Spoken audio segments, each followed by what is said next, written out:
Hello बच्चों, let us read the question and the question says a prism of refractive index n1, another prism of refractive index n2 are stuck together.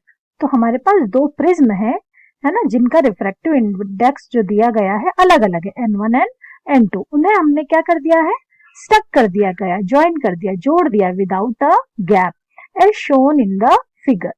The angles of the prism are as shown.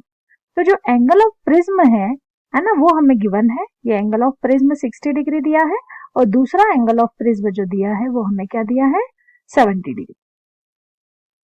n1 and n2 depend on lambda. ठीक है, n1 and n2 means refractive index जो है दोनों prism के, वो wavelength पे depend करते हैं. किस पर? वो जो वेवलेंथ इंसिडेंट होगी, ठीक है, प्रिज्म पर. The wavelength of light according to, the wavelength of light according to n1 is 1.2 plus 10.8 into 10 to the power 4 divided by lambda square. तो हमारा refractive index for prism 1 find out किया जा सकता है. फॉर दैट वैल्यू अगर हमें lambda की value find out हो तो हम रिफ्रैक्टिव इंडेक्स फाइंड कर सकते हैं. सिमिलरली n2 की also is given, n2 is equals to 1.45 plus 1.80 into 10 to the power 4 by lambda square, where lambda is measured in nanometer. Calculate the wavelength lambda zero. तो first case हमने कहा, क्या कहा गया है कि लैम्बडा जीरो का जो वेवलेंथ है ना, वेवलेंथ लैम्बडा जीरो जो है वो फाइंड आउट करनी है. For which raise incident and condition is given, incident at any angle of the interface BC pass through without bending at the interface. वो बोल रहे हैं कि बीसी से अगर कोई रे इंसिडेंट होती है, ठीक है, the ray incident at any angle on the interface BC. देखिए BC जो इंटरफेस है वहां से कोई भी रे अगर इंसिडेंट होती है तो वो बोल रही है विदाउट बेंडिंग जो है वो रे क्या हो जाएगी, बाहर की ओर निकल जाएगी. ठीक है, this is the first case. And the second case they are asking for light of wavelength lambda not find the angle of incidence i on the face AC. AC के लिए हमें angle of incidence find out करना है, such that the deviation produced by the combination of prism is minimum. Means जब ray incident होगी तो उसका bending जो है वो मिनिमम हो, उसके लिए हमें एंगल ऑफ इंसिडेंस फाइंड करना है for the face of AC. तो देखिए की कॉन्सेप्ट लिख लेते हैं यहाँ पर. सबसे पहले अगर आप फर्स्ट केस देखें, अगर इसे हम फर्स्ट केस दें, सो फर्स्ट केस में हम देख रहे हैं कि इंसिडेंट एंगल है ना, pass through without bending at that interface. तो हम अगर कोई रे इंसिडेंट होती है तो बिना बेंड किए, ठीक है, क्या हो जाए, वो पास आउट हो जाए. तो हमारा केस डेवलप हो रहा है no bending. When no bending happens,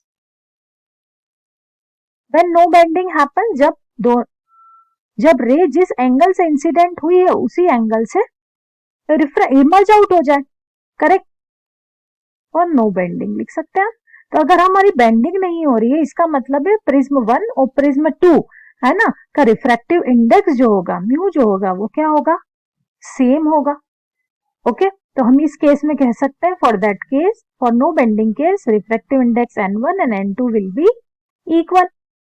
okay, so this is for point 1 है ना. सेकेंड अगर आप देखें, for light wavelength lambda zero, किसी वेवलेंथ लैम्बडा जीरो के लिए हमें एंगल ऑफ इंसिडेंस आई हमें फाइंड करना है. ठीक है, जिसके लिए जो डेविएशन जो है ना, एंगल जो डेविएट हुई है, रे जो बेंड हुई है, वो सबसे कम हो. ठीक है, so angle of deviation will be minimum. So for minimum deviation case we can apply. For minimum deviation we can say R1 refractive angle 1 और रिफ्रैक्टिव एंगल 2 जो है वो क्या हो जाएगा, इक्वल. और वो हमेशा किसके इक्वल होता है, A/2 के. ओके, तो हम ये मिनिमम डेविएशन का केस अप्लाई कर देते हैं, that R1 and R2 should be equal और it should be equal by prism angle, half of prism angle. चलिए सॉल्व करते हैं. हियर हम केस 1 के लिए अप्लाई कर देते हैं. So we will solve part 1. Part 1 में हमने देखा when for no bending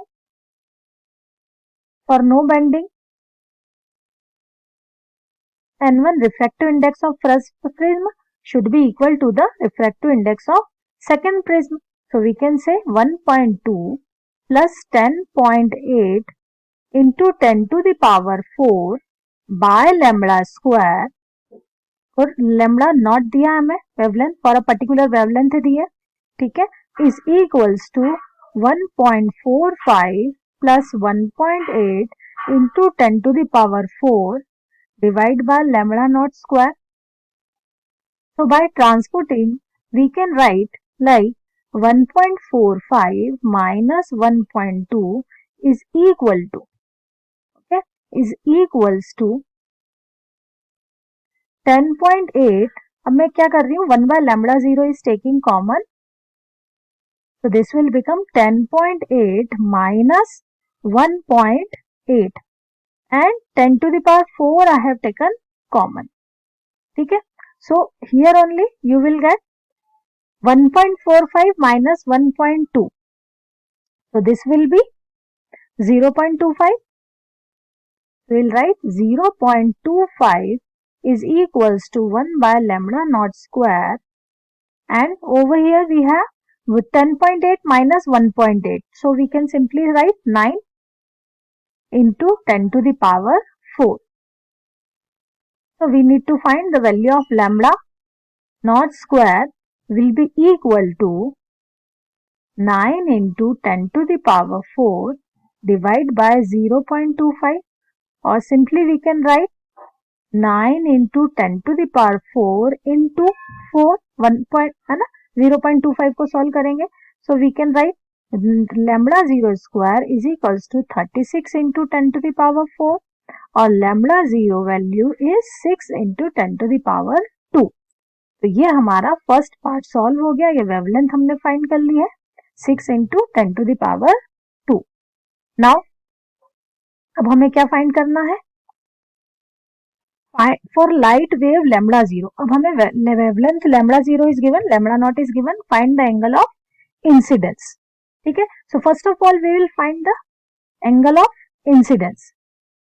okay, that calculate the wavelength lambda 0 for which the ray incident. तो किस एंगल पे इंसिडेंट होगी, पहले इसे भी हम सॉल्व कर लेते हैं. नाउ हम लिखेंगे कि हमारे लिए n1 is equals to what was that, n1 की वैल्यू थी 1.2 प्लस 10.8 into 10 to the power 4 divide by lambda not square. So lambda not की वैल्यू हम लिख सकते हैं 6 into 10 to the power, हमें यहाँ बेटर है 36 into 10 to the power 4. Lambda square की ही वैल्यू डायरेक्ट हम अप्लाई करते हैं, है ना. तो यहाँ हो जाएगा हमारा 10 raised to the power 4 will cancel, okay, 36 will cancel 10.8 how many times, 0.3 times. So n1 we can simply write n1 should be 1.2 plus 0.3, that is 1.5. So further we can say कि n1 हो या n2 है, अगर bend नहीं हो रही है race तो हम कह सकते हैं that is the refractive index of that prism will be 1.5. Okay, चलिए ये फाइंड कर लिया हमने. अब बात करते हैं हम सेकेंड केस की. सेकेंड पार्ट, और second part we can take the condition कि अगर मिनिमम डेविएशन हो रहा है so refractive angle 1 and refractive angle 2 will be equal and it will be equal to half of the prism angle. And for first अगर हम बात करें, है ना, फर्स्ट प्रिज्म की, तो हम एंगल ए, है ना, एंगल ए कितना दिया है हमारा 60 degree. So half of A by 2 will be 30 degree. तो चलिए अब हमें चाहिए रिफ्रैक्टिव एंगल, तो हम अप्लाई कर देते हैं Snell law. That will be, we will write by Snell law